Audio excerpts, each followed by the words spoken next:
Purihin ang Panginoon, isang maganda at mapagpalang umaga po sa ating lahat. Tayo'y patuloy ngayon na magbubulay ng mga salita ng Diyos at ating awitin ng ang Panginoon ay nasa atin ngayon. Praise the Lord. Hallelujah. Ang Panginoon ay nasa atin ngayon.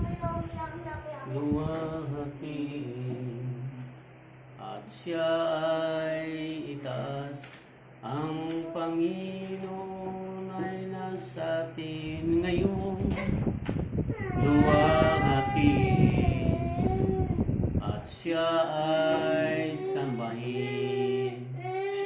Itataas namin aming buhay sa iyo, O Diyos.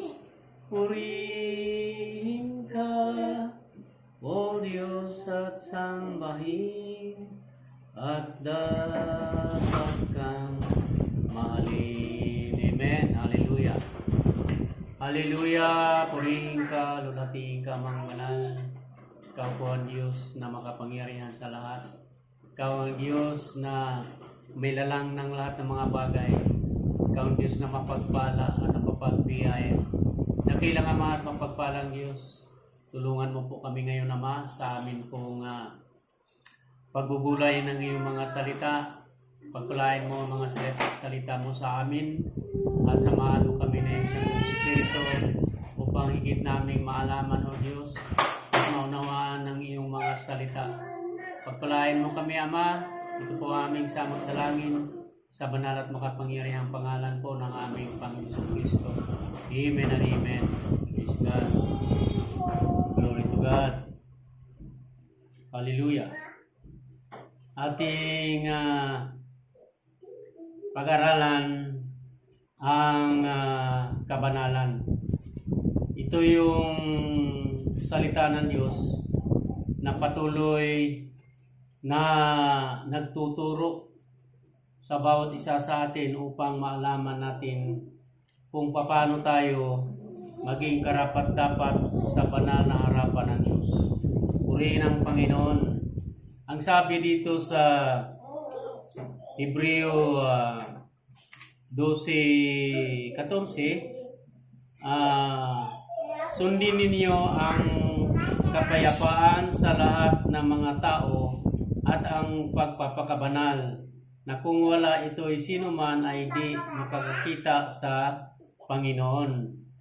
Purihin ang Diyos. Kaya ang kabanalan na sinasabi ng banal na kasulatan ay ito po yung ang tao ay mahiwalay na sa kaniyang paggawa ng kasalanan. Ibig sabihin ng tao na ay kailangan na mabago sa kanyang buhay, pamumuhay, at pananampalataya doon sa tunay na pananampalataya na itinuro ng Diyos.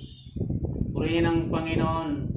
Kaya ang kabanalan ay hindi ito sinasabi ng iba na sa anyo o itsura man. Hindi po ito nakikita sa anyo at itsura, kundi ito ay ang buhay ng tao na binabago ng Diyos upang ang taong ito'y